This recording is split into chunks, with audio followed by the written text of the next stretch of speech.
안녕하십니까? 시저 정유미입니다. 10월 CS 교육을 시작하도록 하겠습니다. 한 연구조사 결과부터 말씀을 드리고 시작할게요. 미국 콜롬비아 대학 MBA 과정에서 기업 CEO들을 대상으로 조사를 했습니다. 당신의 성공에 가장 큰 영향을 준 요인은 무엇입니까? 무엇이었습니까? 라고 물어봤더니 93%가 매너라고 답을 했습니다.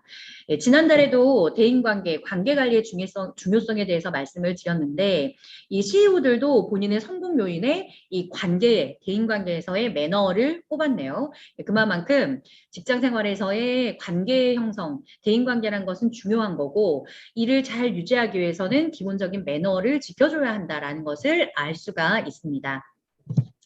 매너는 무엇일까요? 지켜줘야 되는 것이다 라고 생각하시면 될 것 같습니다. 이 지구상에는 정말 다양한 사람들이 존재하죠. 나이도 다르고 피부도 다르고 성격, 관심사들이 모두 달라요. 예, 이 사람마다 가지고 있는 독특한 습관이나 몸가짐이나 모든 것들이 다 다른데 이 다른 사람들을 각각 인정해줘야 한다는 거죠. 그래서 다름을 인정하면서 상대방을 존중해 줘라라는 겁니다. 그리고 불편이나 폐를 끼치지 않고 편하게 대해 줘라라는 겁니다. 이 매너 얘기를 하다 보면은 너무 과하게 지나치게 이 매너를 상대에게 보여서 오히려 불편해지는 경우도 있어요. 너무 깍듯이 이렇게 매너를 보여달라라는 것이 아니라 불편하지 않게 적당하게 해주는 선만 유지해 주시면 좋을 것 같습니다. 그럼 불편하지 않게 적당한 선에서 기본적인 것을 지키는 이 직장 안에서의 예절은 무엇일까요? 꼭 지켜야 할 기본 근무 예절 알아보겠습니다.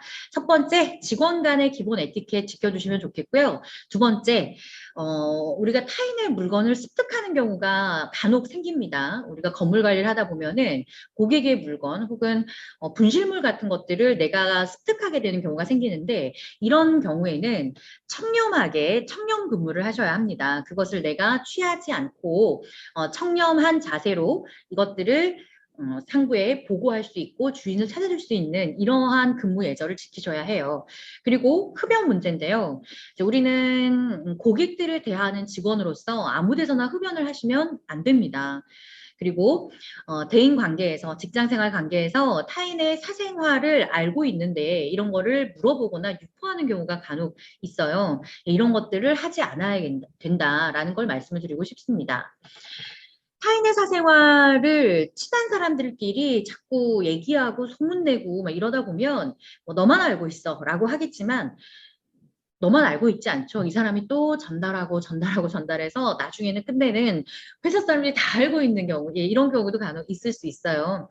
그래서 정말 죄송합니다. 정말 믿을 수 있는 한두 명에게는 뭐 할 수 있을 수도 있겠지만 습관적으로 이렇게 소문을 내거나 공유하는 이런 것들은 하지 않아야 된다라는 것이 직장 생활에서의 근무 기본 에티켓이다라고 말씀드릴 수 있겠습니다.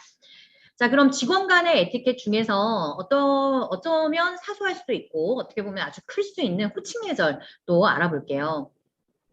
상급자를 호칭할 때는 상급자의 성과 직위를 같이 불러줍니다. 김 부장님 이렇게 부르시면 되겠죠. 근데 이분이 직책이 있어요. 그렇다면 성과 함께 직책을 불러주면 됩니다. 정 실장님 이렇게 뭐 불러주면 되겠죠. 그리고 정 팀장님 이렇게 불러주면 돼요. 자, 그럼 하급자에 대한 호칭은 어떻게 해야 할까요? 직위가 있을 경우에는 성과 함께 직위, 박주임, 김대리 이렇게 부르면 되고요. 직위가 없을 때는 누구씨라고 호칭하면 좋겠습니다. 자, 그런데 직위가 없는데 나보다 나이가 많아요. 그러면 저는 대리입니다. 근데 저보다 나이가 많으신 분이 계세요. 근데 이분이 직위가 없어. 그러면은 유미 씨 이렇게 불러야 하잖아요. 매너로 여기에 적혀 있는 거에 의하면. 근데 그거는 좀 우리나라 정서에는 안 맞잖아요. 여기가 미국도 아니고 이름 부르듯이 유미 씨, 헤이, 톰, 메리 막 이런 약간 느낌이 들죠. 그래서 이런 경우에는 우리나라 사람들 정서에 의해서는 성과 함께 불러주면 어떨까 싶습니다. 혹은 유미님 이렇게 불러도 되겠죠. 근데 이게 경상도에서는 님자를 잘 안 붙이더라고요. 그래서 나보다 나이가 어린데 나를 유미 씨, 유미 씨 이렇게 부르면은 저는 듣기 싫더라고요. 차라리 뭐 정유미 씨, 뭐 정유미님 이렇게 불러주시면 어떨까 싶어요. 그래서 저는 호칭할 때 누구님 이렇게 호칭을 합니다. 자, 오늘 교육 여기서 마치도록 하겠습니다. 경청해 주셔서 감사하고요. 다음 달 교육 때 찾아뵙도록 하겠습니다. 감사합니다.